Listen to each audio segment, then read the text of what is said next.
All right. Good morning to everyone. Thank you if you're watching live on Facebook, and good afternoon and good evening if it's a different time for you over on YouTube. I apologize. My voice is a little bit scratchy this morning, but we're going to power ahead because the news of the day is not waiting. It's not waiting for us. So we're not going to wait for it. So this is our latest edition of My Empowered Political Life, our new daily series that is going live on our Facebook page at 7:30 a.m. Pacific, 10:30 Eastern, and then immediately is uploaded to YouTube, where we are also creating a playlist to add all these videos so you can watch them all in a row and check out our playlist on our YouTube page.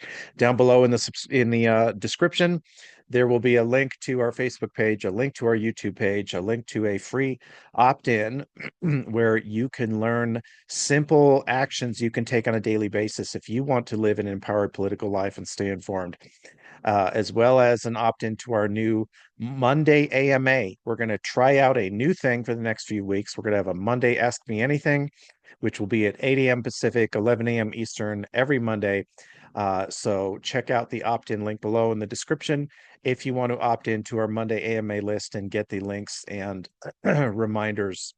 We will be answering all of your political and legal questions on our Monday AMAs. So I hope to see a bunch of you there. It would be awesome. And of course, like and subscribe. If you think this is valuable, if you want more people to see it, then the simplest, easiest way you can help us is to like and subscribe to the YouTube channel to help us get the word out. So today, our subject is the Department of Defense, the DOD, is shutting down a threat assessment team. And you probably have not heard of this. This story is not being covered in most mainstream outlets. I have only seen it covered in national security specific news outlets, and it's also been covered in the Wall Street Journal. But for the most part, this story is not being covered. There is a tiny, tiny threat assessment team in the Department of Defense, just a couple dozen people, very small budget, and you've never heard of them until today, very likely. I've heard of them before just because I've worked in government, but it's likely you've not heard of them until today. And they have changed your life. This tiny team that you've never heard of, they've changed your life in ways you may not understand, and they've now just been shut down. So a little background, we're talking here about something called the Office of Net Assessment, or the ONA. The Office of Net Assessment. They were established at the height of the Cold War. Their job is to provide highly classified threat assessments on foreign militaries. That's all they do. Highly classified threat assessments on foreign military capabilities. They were created because of lessons learned from poor threat assessments in the past. So prior to World War II, the Allies did a very poor job of assessing German capabilities and Japanese capabilities, which is part of what led to the war. And the first decades of the Cold War, the United States and NATO did a poor job of assessing Soviet military strengths and weaknesses. So that's why ONA was created in the early 1970s, to fix that and have a dedicated team to give us, again, highly classified threat assessments about foreign military capabilities. Now, you can imagine that's a good way to keep us out of a shooting war, by understanding the adversary's strengths and weaknesses. Or if we do get into a shooting war, this is how you win the shooting war, because you don't want to be on the losing end. So a lot of things that we take for granted today come from the Office of Net Assessment. Again, like I said, this is a tiny office that you may have never heard of, but you take for granted the work they've done. They are a huge part of having defeated the Soviet Union in the Cold War and resulting in the breakup of the communist regime in the Soviet Union. They have prevented further North Korean invasions of South Korea. They predicted Russia's full-scale invasion of Ukraine in February 2022 so that we could prepare for that. They have been curbing China's ambitions for invading Taiwan. So again, things you just take for granted are attributable to the work of the Office of Net Assessment, even if you've never heard of this tiny little office before. They have been described as the Department of Defense's internal think tank. And the Wall Street Journal has called them the office that won the Cold War. Now you'll notice their headline says RIP, rest in peace, and we'll see why.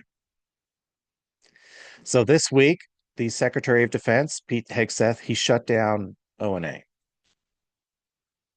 In fact, if you go to ONA's webpage right now, this is what you get. You get a 404 error. They're offline. They're out of business.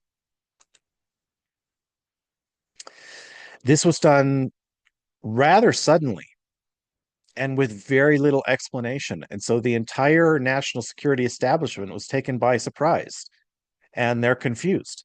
They don't understand why such a tiny yet critical office has been shut down all of a sudden with little explanation.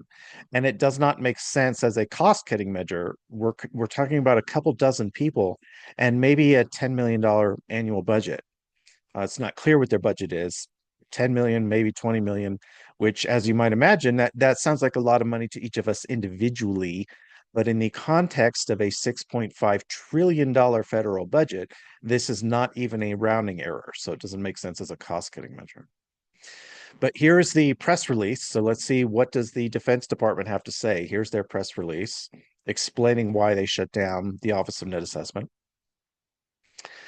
As a part of the department's ongoing commitment to strengthening our national defense, the Secretary of Defense has directed the disestablishment, which is a euphemism for shutting down, the disestablishment of the Office of Net Assessment and the development of a plan to rebuild it in alignment with the department's strategic priorities. Now, you might find this a strange statement because it is a strange statement.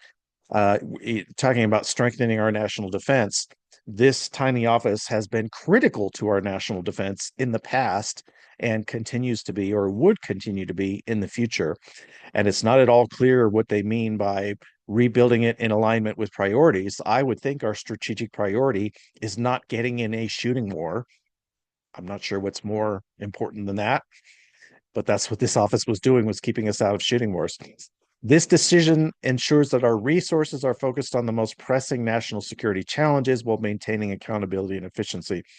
Again, this was a tiny, efficient office, and I would think, again, that our most pressing priorities are staying out of a shooting war, and that's what this office did, was keep us out of shooting wars.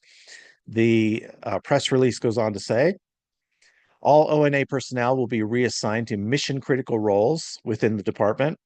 Again, a little strange. I'm not sure what's more mission critical than stopping shooting wars and winning shooting wars. And statutory requirements will continue to be met without disruption. Now, the statutory requirement is that this office exists and does its job. And so disbanding them, or as they say, disestablishing them, would seem to disrupt the requirement.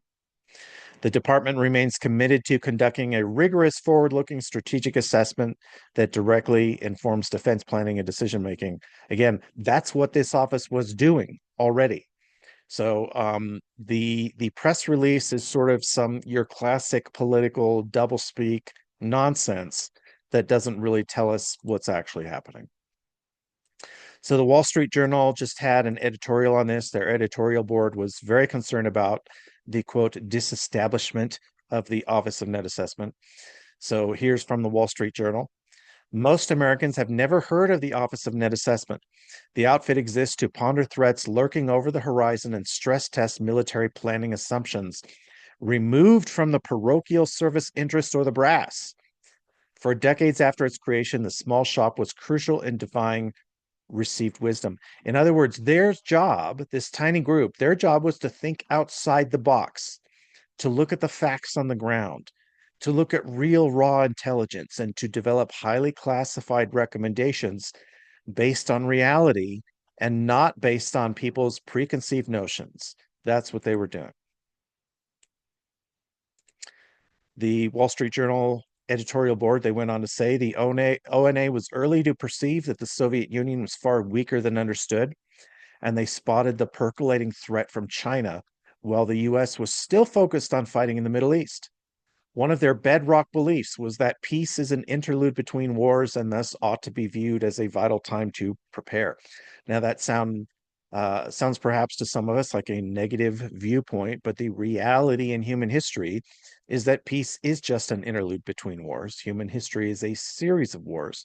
In fact, the last 80 plus years of great power peace is the longest period in human history of great power peace. There's never been such a long period of peace between great powers as we've had in the last 80 years. And their job at ONA was to say what next war might be possible.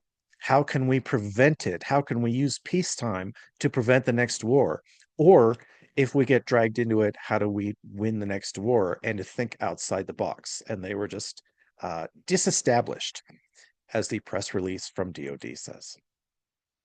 So here's we get into Doors and Corners, our daily segment. We will cap it off with Doors and Corners, which is looking behind doors and looking around corners and trying to figure out what's coming up next. So let's look around the doors and corners. Some of the implications here: shutting down ONA hurts national security in a profound manner. Again, you may have never heard of them until today, perhaps, or until this week, as it's come up in some news outlets, though not many.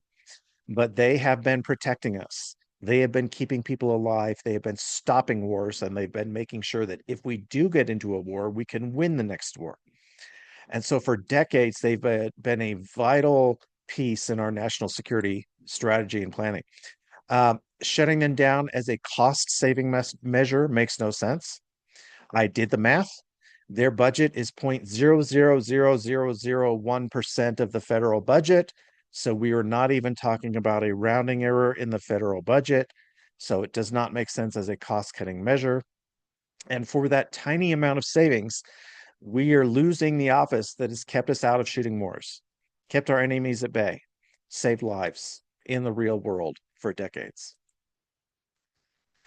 Their explanation that they're refocusing resources on more pressing challenges does not really stand up to scrutiny, because what is more pressing than an accurate assessment of our adversaries' military capabilities and keeping us out of shooting wars? I don't, I don't know what would be more pressing than that for the Department of Defense. That's literally their job, is to try to keep us out of shooting wars and make sure if we get into one that we can win it. And that's what ONA was doing. And they've now been shut down. So what is the real reason? That's what we're all wondering. I know you're wondering, you're asking, okay, Ian, you're saying these reasons don't make sense. What's the real reason? I don't know. I don't know. I have listened to some folks who are much smarter on this than I am, who are more well informed than I am. They don't know either. All I can find are suspicions and speculation. And I do have my own suspicions. I have my own speculation, but I also do not believe that this daily video is the place to spread rumors and unfounded speculation. So I'm not going to do that. I'm not going to share publicly right now my suspicions and speculation, because I think that would be irresponsible. I do not want to spend rumor and unfounded suspicions and have that spread, because it may or may not be right. The fact is, I don't know, and neither do you, and neither does anybody else. The real reason is still a mystery. Maybe we will learn in the coming weeks what the real reason is, and if so, I will do an update video. As always, again, the easiest way to support this, if you believe in what we're doing on this daily video, if you want to see this daily video keep happening, if it's useful to you to get a news update on a daily basis so that you don't have to look this up for yourself, please like and subscribe. That's all you have to do. Click the buttons, like and subscribe.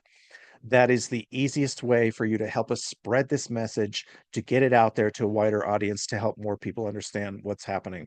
Again, if you're on Facebook, there will be a link to join our YouTube channel. If you're on YouTube right now, there will be a link to follow us on Facebook.